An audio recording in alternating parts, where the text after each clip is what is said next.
Friends, welcome to Viji தியாக்ஸ். இன்னைக்கு நம்ம கன்னியம்மன் ஆலயம் எம்ஜிஆர் நகரில் குடிக்கொண்டிருக்கக்கூடிய கன்னியம்மன் ஆலயத்தில் கூழ் ஊற்றும் திருவிழா ரொம்பவே சிறப்பாக நடைபெற போது. வாங்க என்னோட சேர்ந்து கன்னியம்மனோட அருளை பெறுங்க. இன்னைக்கு குங்கும காப்பு பார்க்கறதுக்கே ரொம்பவே அழகாக இருக்குது. கன்னியம்மனோட முகம் காண கண்கோடி வேண்டும்னா அது இன்னைக்கான அலங்காரத்தை தான் சொல்லணும். இதே மாதிரி மஞ்சள் காப்பு, சந்தன காப்பு அடுத்தடுத்த பதிவுகளில் பார்க்கலாம். கூழ் வீட்டில் காய்ச்சி ஊற்றுறவங்க காய்ச்சி ஊற்றுவாங்க, இல்லை முடியல அப்படின்றவங்க இதை மாதிரி கேழ்வரகு, பச்சரிசி இதெல்லாம் ஆலயத்தில் கொடுத்துருவாங்க. இதை ரெடி பண்ணி கூழ் ஊற்றுவாங்க. இதுவும் மீந்து போயிட்டு இன்னும் நிறைய கேழ்வரகுகள் இதை மாதிரி ஆலயத்தில் இருக்கும். இன்னைக்கு முன்னாடியே சனிக்கிழமை கூழ் காய்ச்சி வச்சுருவாங்க. ஞாயிற்றுக்கிழமை முருங்கைக்கீரை, காரக்குழம்பு இதை மாதிரி ஐட்டம்லாம் ஞாயிற்றுக்கிழமை காலையில் செய்வாங்க. சனிக்கிழமை மாலை பொழுதில் கூழெல்லாம் காய்ச்சி வச்சுருவாங்க. இப்போ இந்த முருங்கைக்கீரைலாம் இங்கே இருக்க பக்தர்கள் உருவி கொடுப்பாங்க. அடுத்தது இந்த காய்கள் எல்லாமே காப்பு கட்டிய பக்தர்கள் இதெல்லாம் ரெடி பண்ணி கொடுப்பாங்க. ஞாயிற்றுக்கிழமை காலையில் இதெல்லாம் பரபரப்பாக சமைக்க துவங்குவாங்க. அம்மனோட கரகம் இது ஊர் சுற்றி வந்த பிறகு வர்ணிப்புகள் நடைபெறும். ஒரு அம்மனாக வந்த பிறகு வர்ணிப்புகள் நடைபெறும். வர்ணிப்புகள் நடைபெறக்கூடிய பதிவுகளை உங்களுக்கு நான் முழுமையாக அப்படியே போடுறேன் பாருங்கள். இதன் மூலமாக நிறைய அம்மன்கள் பார்த்திங்கன்னா ஒவ்வொருத்தர் மனிதர் உருவில் வந்து குறி சொல்லுவாங்க அப்படின்னு இங்கே இருக்க பக்தர்கள் சொன்னாங்க. நீங்கள் பார்க்குற இதெல்லாம் வந்து நேத்தே காய்ச்சி வச்ச கூழ். இதில் இருக்கிறது எல்லாம் இப்போ மேலே இருக்க அந்த ஏடுகளை எடுத்து வச்சுட்டு வெங்காயம், தயிர் இதெல்லாம் போட்டு நல்லா கரைச்சி வச்சுருவாங்க. இப்போ எல்லா காய்கறிகளும் போட்ட குழம்பு வகைகள் ரெடி ஆகிட்டுருக்கு. எப்படி நம்ம வீடுகளில் கூழ் ஊற்றும் பொழுது செய்வோமோ அதே மாதிரி தான். காரக்குழம்பு, அடுத்தது முருங்கைக்கீரை, கொஞ்சம் கொஞ்சம் பார்த்திங்கன்னா துள்ளு மாவுன்னு சொல்லுவாங்க, அந்த மாவில் வெல்லம் போட்டு வைப்பாங்க. அதெல்லாம் இப்போ ரெடி பண்ணிகிட்டு இருக்காங்க. ஆலயத்தில் கூழ் ஊற்றுறோம், நம்ம வீட்டில் ஊற்ற முடியாதவங்க அங்கே பொருட்கள் கொடுத்து ஊற்றுறோன்னும் போது நம்ம வீடுகளில் ஊற்றக்கூடிய எல்லா பலன்களும் கிடைக்கும். அதோட நம்ம வீட்டில் ஊற்றுறோன்னும் போது நம்மளோட குலதெய்வத்தை நினச்சிட்டு ஆடி மாதத்தில் ஏதாவது ஒரு ஞாயிற்றுக்கிழமை ஊற்றுவாங்க. ஊற்றுகிற பழக்கம் இல்லை, செய்ய தெரியாது அப்படின்றவங்க தான் வீடு கிட்ட இருக்க கிராம தேவதை அப்படின்னு சொல்லுவாங்க. நீங்கள் என்ன ஏரியாவில் இருக்கீங்களோ அந்த ஏரியாவில் பார்த்தீங்கன்னா ஒவ்வொரு கிராம தேவதை இருப்பாங்க. அந்த இடத்துல இதை மாதிரி நீங்கள் கேழ்வரகும் பச்சரிசியும் வாங்கி கொடுத்துடலாம். எப்படியோ ஒன்று மனிதர்கள் சாப்பிடுவதற்காக நாம் கொடுக்குறோன்னும் போது ரொம்பவே சிறப்பானது. தானங்களிலே சிறந்தது அப்படின்னு பார்க்கும் பொழுது முதல் இடத்தை பிடிக்கிறது அன்னதானம். நாம் வாங்கி கொடுக்கக்கூடிய கேழ்வரகு, பச்சரிசி எல்லாமே இங்கே ரெடியாகிட்டு எல்லா பக்தர்களுக்கும் கொடுக்குறாங்க அப்படின்னும் பொழுது அதன் மூலமாகவும் நமக்கு பலன்கள் கிடைக்கும். நாம் தான் செய்யணும், நம்ம வீட்டில் ஊற்றணும் அப்படின்னு இல்லை, இதை மாதிரி கொடுத்துட்டாலும் அதன் மூலமாக பலன்கள் கிடைக்கும். கண்டிப்பாக உங்கள் வீடுகள் கிட்ட இருக்க ஆலயத்துக்கு இதை மாதிரி பொருள் உதவி, நிதி உதவி கொடுக்க மறக்காதீங்க. திருவிழாக்கள் நடக்குதுன்னும் பொழுது எல்லாரும் கூட்டு முயற்சி, கூட்டு பண உதவி இதன் மூலமாக தான் திருவிழாக்கள் சிறப்பாக நடைபெற முடியும். அதை எப்பயுமே மனசில் வச்சுக்கோங்க. குலதெய்வம் கோவில் கொடுக்கறதா இருந்தாலும் சரி, நாம் இருக்கக்கூடிய இடத்துல இருக்க கிராம தேவதை ஆலயங்களுக்கு கொடுக்கறதா இருந்தாலும் சரி, நமக்கு மேலும் மேலும் புண்ணியத்தை கொடுக்கக்கூடியது. குறி கேட்ட பிறகு கன்னியம்மன் சம்மதித்த பிறகு இப்போ கூழூற்ற துவங்குவாங்க. வாங்க அம்மன் வர்ணிப்பை போய் பார்க்கலாம்.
பெரியாய்ப்பா மலையாளி பெரியாய்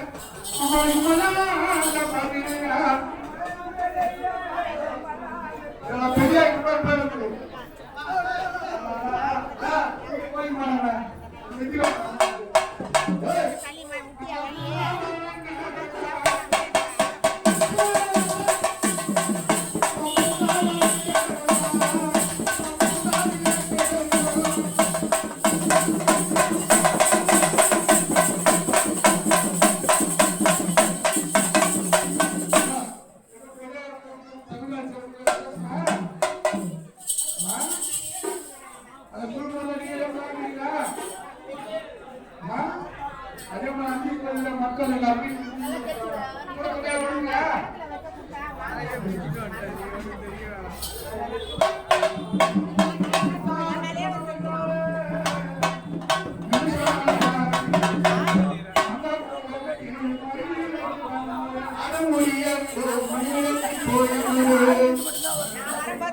அதுல இருந்து போடுவேன் கலர் கோலமாவு என் சொந்தக்காரெல்லாம் பக்கத்துல வச்சு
Thank you.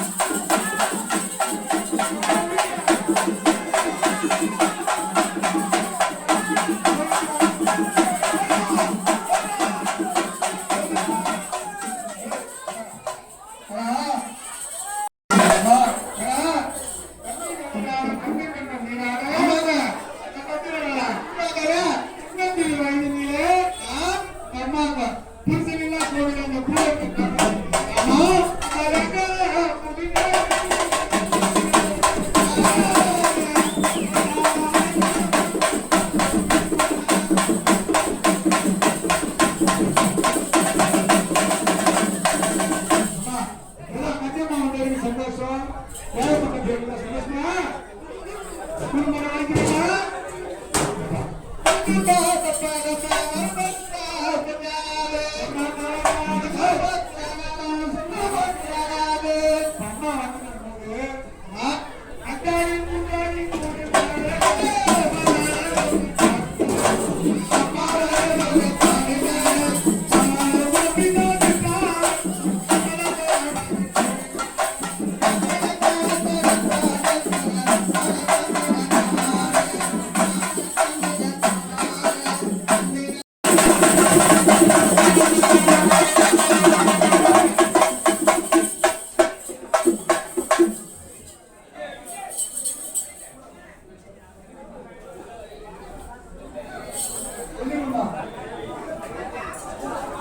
அந்த மணியா கொண்டு சொல்லி கொடுத்தாங்க கை வச்சுப்பா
சாமி கொஞ்சம் இங்கே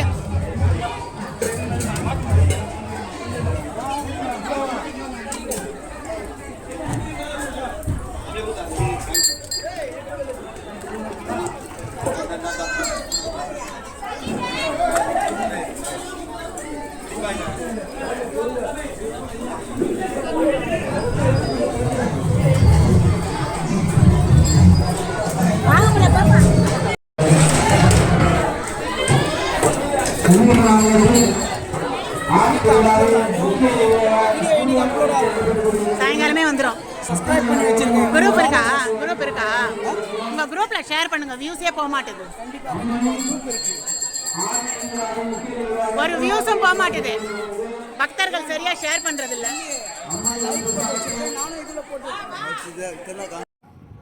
அருள்மிகு கன்னியம்மனுக்கு கூழ்வார்த்தல் திருவிழா ரொம்பவே சிறப்பாக நடைபெற்றது. அடுத்து ஞாயிற்றுக்கிழமை மாலை பொழுது தீமிதி திருவிழா. இதற்கான பதிவுகளும் தொடர்ந்து வரப்போகுது. கண்டிப்பாக இந்த பதிவுகளை தொடர்ந்து பார்க்குறதுக்கு விஜி தியாக் சேனலை சப்ஸ்கிரைப் பண்ணிக்கோங்க. அப்பதான் அடுத்தடுத்த நிகழ்ச்சிகளும் நம்ம பார்க்கலாம். வர்ணிப்புகள், அம்மன் வர்ணிப்புகள் தனி பதிவுகள் போட்டிருக்கேன், அதையும் பார்க்காதவங்க பாருங்க.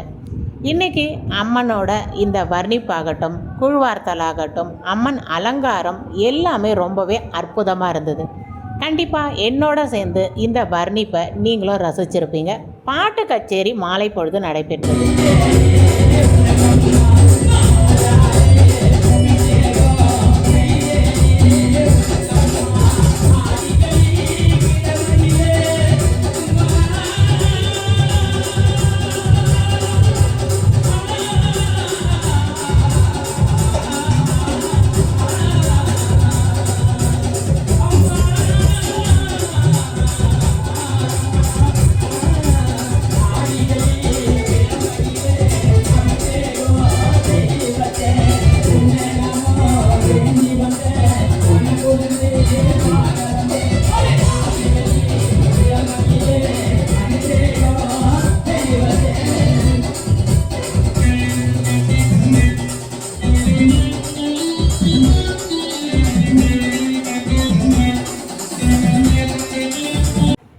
தேசிய விருது பெற்ற கலைமாமணி கிங்காங் அவர்களோட கலை நிகழ்ச்சிகள் மாலை பொழுது சிறப்பாக நடைபெற்றது. எல்லாம் அந்த வைபை உங்களுக்கு கொண்டு வர முடியாது, எல்லாமே காப்பிரைட்டில் போயிடும். ஆனால் எல்லா நிகழ்ச்சிகளுமே ரொம்ப அற்புதமாக இருந்தது. கண்டிப்பாக தொடர்ந்து பதிவுகளை பார்க்க இதுவரையும் சப்ஸ்கிரைப் பண்ணாதவங்க சப்ஸ்கிரைப் பண்ணிக்கோங்க.